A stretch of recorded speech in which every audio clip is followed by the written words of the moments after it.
ಹಾಗಾಗಿ ನಾನು ನಿನ್ನೆ ಬಂದು ಹೋಗಿದ್ದೆ. ಅದಕ್ಕಾಗಿ ಇವತ್ತು ಬರಲಿಕ್ಕೆ ಹೇಳಿದ್ದಾರೆ, 11 ಗಂಟೆಗೆ ಬರಲಿಕ್ಕೆ ಹೇಳಿದ್ದಾರೆ. ನಾನು 10 ಗಂಟೆ ಬರ್ತೇನೆ ಅಂತ ಹೇಳಿದ್ದೇನೆ. ಈಗ ನಾನು ಬಂದಿದ್ದೇನೆ. ಯಾರು ಕರ್ತದ್ದು ಯಾರು SIT ಅವರು? ಅವರ ಹೆಸರು ಎಂತ ಸಂಪತ್ ಕುಮಾರ್ ಅಂತ ಅವ್ರ ಹೆಸರು ಹೇಳಿದರು. ಅವರು ನಿನ್ನೆ ಫೋನ್ ಮಾಡಿದ್ರು.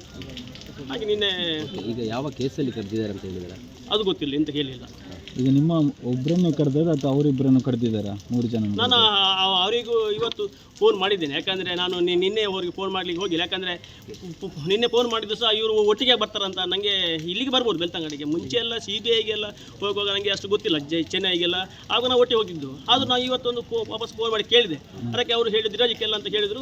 ನಮ್ಮನ್ನು ಸಹ ಮಧ್ಯಾಹ್ನ ಕರೆದಿದ್ದಾರೆ ಹೇಳಿದರು. ಅವ್ರು ಬರ್ತಾರಂತ ಅವರು ಸಹ? ಹೌದು, ಅವರು ಕರೆದ್ರೆ ಬರಲೇಬೇಕಲ್ವ.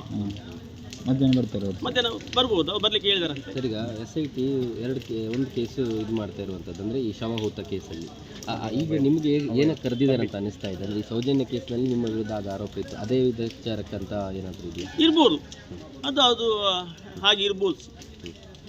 ಹಾಗೆಲ್ಲ ನೀವು ಅದರಲ್ಲೆಲ್ಲ ಕ್ಲಿಯರ್ ಆಗಿ ಇದಾಗಿದೆ ನಿಮಗೆ? ಹೌದು, ಅದರಲ್ಲಿ ನಮ್ಮದೆಲ್ಲ ಇದಾಗಿದೆ. ಎಲ್ಲ ಇದರಲ್ಲಿ CID ಆಗಿದೆ, ಮಾಮೂಲಿ ಪೊಲೀಸ್ನವ್ರದ್ದು, ಇಲ್ಲಿ ಲೋಕಲ್ ಪೊಲೀಸ್ನವ್ರದ್ದು. ಅದು ಸಹ ಸೌಜನ್ಯ ಸತ್ತ ಮೇಲೆ 1 ವರ್ಷದ ನಂತರ ಇವರೆಲ್ಲ ಪ್ಲ್ಯಾನ್ ಮಾಡಿ ಹೇಗೆ ಹೆಸರೆಲ್ಲ ಹೇಳಬೇಕಂತೆಲ್ಲ ಪ್ಲ್ಯಾನ್ ಮಾಡಿ ಹಾಕಿದರು. ಅದು ಮತ್ತು TVಯಲ್ಲೆಲ್ಲ ಬಂತು. ಮತ್ತು ನಾನು ಆ ಟೈಮಲ್ಲಿ ನಾನು ಸಹ ಇಲ್ಲಿ ಹೋಗಿದ್ದೇನೆ, ಸೌಜನ್ಯ ಮಹಾವರ ಹೋಟೆಲಿಗೆ ಹೋಗಿ ಕೇಳಿದ್ದೇನೆ. ಆ ಟೈಮಲ್ಲಿ ನನ್ನ ಹತ್ರ ಅವನು ಹೇಳಿದ್ದಾನೆ, ಖುದ್ದಾಗಿ ಹೇಳಿದ್ದಾನೆ, ನೋಡಿ ಉದಯನ, ನೀವು ಸ್ವಲ್ಪ ಈಗ ಖುಷಿ ಸ್ವಲ್ಪ ಇದರಲ್ಲಿ ಇರಿ ಸಮಾಧಾನದಲ್ಲಿ. ನಾನು ಅದನ್ನು ಹೇಳಿ ನಿಮ್ಮ ಹೆಸರನ್ನು ಹೇಳಲಿಕ್ಕೆ ಹೇಳ್ತೇನೆ ಇವ್ರ ಹತ್ರ. ಯಾರಿಗೆ? CID ಅವರಿಗೆ. ನೀವು ನನಗೆ ಒಂದು ಕೆಲಸ ಮಾಡಬೇಕು. ನೀವು ಫೋನಲ್ಲಿ ಕೊಂಡೋಗಿ ಅಲ್ಲಿ ಹೆಗ್ಡೆಯವರ ತಮ್ಮನ ಮಗನ ಹತ್ರ ಮಾತಾಡಿ ಅಲ್ಲಿ ಅವರಿಗೆ ಹೆಸರು ಹೇಳಿ ಆಗಿದೆ ಮುಂಚೆ ಪ್ಲ್ಯಾನ್ ಮಾಡಿ. ಮತ್ತೆ ಅವರಿಗೆ ಗೊತ್ತಿಲ್ಲ ಆ ಊರಲ್ಲಿ ಇದ್ದಾನಿದಲ್ಲ ಅಂತ ಗೊತ್ತಿಲ್ಲ. ಅದನ್ನು ಕನ್ಫರ್ಮ್ ಮಾಡಲಿಕ್ಕೆ ನನ್ನ ಹತ್ರ ಈ ಹುಡುಗಿಯ ಮಾವ ಸೌಜನ್ಯನ ಮಾವ ವಿಠಲ್ ಗೌಡ ನನ್ನ ಹತ್ರ ಹೇಳಿದ್ದಾನೆ. ನಾನು ಅದನ್ನು ಮೊಬೈಲಲ್ಲಿ ಆವತ್ತು ಸಣ್ಣ ಮೊಬೈಲ್ ಇತ್ತು, ಅದನ್ನು ನಾನು ಇವರಿಗೆ SP ಗೌರಿ ಅವರಿಗೆ CID ಅವರಿಗೆ ಫೋನ್ ಮಾಡಿ ಕೇಳಿ ಮತ್ತು ಅವರಿಗೆ ನಾನು ಅದನ್ನು ಕೊಟ್ಟಿದ್ದೇನೆ. ಸರ್, ಈಗ ಆರಂಭದಲ್ಲಿ ಇಲ್ಲ ಅನ್ನುವಂಥದ್ದು, ಇದಕ್ಕೆ ಏನು ಹೇಳ್ತೀರಾ ನೀವು? ನೋಡಿ, ಅದಕ್ಕೆ ಏನಂದರೆ ನೋಡಿ, ಈ ವಿಷಯವನ್ನು ತಿಮರೋಡಿ ಮೈಸೆಟ್ಟಿ ಒಂದು ಚಾನಲಲ್ಲಿ ಖುದ್ದು ಹೇಳಿದ್ದಾನೆ. ಯಾಕಂದರೆ ಇದನ್ನೆಲ್ಲ ನಾವೆಲ್ಲ ಮತ್ತು ಇವನು ಅವರು ಗಿಲಿಯಾರ್ನ ಇದರಲ್ಲಿ ಒಬ್ಬರು ಇವನು ಹುಡುಗಿ ಸೌಜನ್ಯ ಮಾವ ಗೌಡ ಹೇಳಿದ್ದಾನೆ. ನಮಗೆ ಎಲ್ಲ ಗೌರ್ಮೆಂಟ್ ವಕೀಲಿಗೆ ಎಲ್ಲ ಖರ್ಚಾಗಿದೆ, ಎಲ್ಲ ಎಷ್ಟೊಂದು 1.5 ಕೋಟಿ ಖರ್ಚಾಗಿದೆ ಅಂತ ಹೇಳಿದ್ದಾನೆ. ಅದು ಸತ್ಯ, ಅವನು ಹೇಳಿದ್ದು ಸತ್ಯವೇ.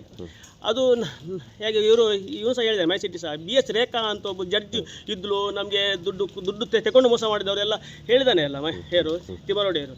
ನಮ್ಮನ್ನುಂಟಲ್ಲ, ನಾವು ಎಲ್ಲ ತನಿಖೆ ಎಲ್ಲ ನಮ್ಮದು ಎಲ್ಲ ಮ್ಯಾಪಿಂಗ್ ಅದೆಲ್ಲ ಆದ ನಂತರ ನಮ್ಮನ್ನು ಆ ಟೈಮಲ್ಲಿ ಇದ್ದದ್ದು ಬೇರೆದದ್ದು ಜಡ್ಜಿದ್ದದ್ದು ಬೇರೆದದ್ದು ಜಡ್ಜಿ ಅವರೆಲ್ಲ ತನಿಖೆ ಎಲ್ಲ ಆಗಿ ಆಗಿ ನಮ್ಮನ್ನು ನಮ್ಮ ತನಿಖೆ ಆದಮೇಲೆ ಎಲ್ಲ ಬಿಟ್ಬಿಟ್ರು. ಬ್ರೈನ್ ಮ್ಯಾಪಿಂಗ್ ಆಗಿದೆ ಇಲ್ಲಿ ಆಗಿದ್ದು ಇದರಲ್ಲಿ ಆಗಿದ್ದು ಬೆಂಗಳೂರಲ್ಲಿ.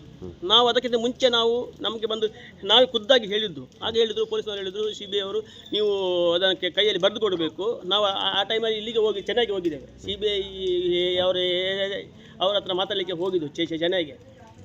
SP ಅವರಂತ ಇರಬೇಕು.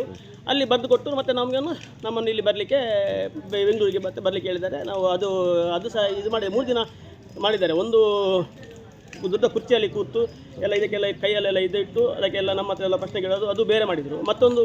ಒಂದು ಕೋಣೆಯಲ್ಲಿ ಎಂಥ ತಲೆಗೆಲ್ಲ ಜೆಲ್ಲೆಲ್ಲ ಹಾಕಿ ಎಂಥ ತೊಪ್ಪಿ ಎಲ್ಲ ಎಂಥ ಸೂಜಿ ಎಲ್ಲ ಏನೋ ಹಾಕಿ ನಮ್ಮ ಹತ್ರ ಅಲ್ಲಿ ನಾವು ಏನು ಮಾತಾಡಲಿಕ್ಕಿಲ್ಲ, ನಾವು ಸುಮ್ಮನೆ ಕೇಳೋದು ಮಾತ್ರ. ಅದು ಆಚೆಯಿಂದ ಏನಾದರೂ ಪ್ರಶ್ನೆ ಆ ಥರ ಬರ್ತದೆ. ಆ ಥರ ಮಾಡಿದ್ದಾರೆ. ಅದು ಮಾಡಿದ ನಂತರವೂ ಸಹ ನಮ್ಮನ್ನು ಈ ಇದರಲ್ಲಿ ನಮ್ಮ ಹೆಸರು FIR ಇಲ್ಲ, ಏನಿಲ್ಲ. ನಮ್ಮನ್ನೇ ಬಿಡಲಿಕ್ಕೆ ಇದರಲ್ಲಿ ಸಂಬಂಧ ಇರುತ್ತೆ ಹೇಳಿದ ನಂತರ ಸಹ CBI ವಕೀಲರು ಅಂದರೆ ಇವರು PP ವಕೀಲರು ಶಿವಣ್ ಪೆರ್ಲಾ ಅಂತ ಅವರ ಮುಖಾಂತರ ಸೌಜನ್ಯ ತಂದೆ ಚಂದ್ರಪ್ಪ ಗೌಡರು ನಮ್ಮನ್ನು ಇದು ಸಾರೋಪಿ ಅಂತ ಮಾಡಲಿಕ್ಕೆ ಆ ಟೈಮಲ್ಲಿ ಇರೋದು BS ರೇಖಾ ಅಂತ ಜಡ್ಜ್ ಅಂತ ಇವರೇ ಹೇಳಿದ್ದಾರೆ. ಯಾರು? ನಾನು ಹೇಳೋದಲ್ಲ, ತಿಮರೋಡಿ ಹೇಳಿದ ಮಾತು ಅವರು ಹೇಳಿದ್ದಾರೆ. ಅವರೇ ಅಂತ ಹೇಳಿದ್ದು ನಮ್ಮನ್ನು ಸಾರೋಪಿ ಎಂದು ಮಾಡಿದ್ದು. ಈಗ ನಿಮಗೆ ಮಾತ್ರ ಮಾಡಿದ್ರೆ ಮತ್ತೆ ಎಲ್ಲರಿಗೂ ಆಗಿದೆಯಾ? ನಾನು 3 ಆಗಿದೆ.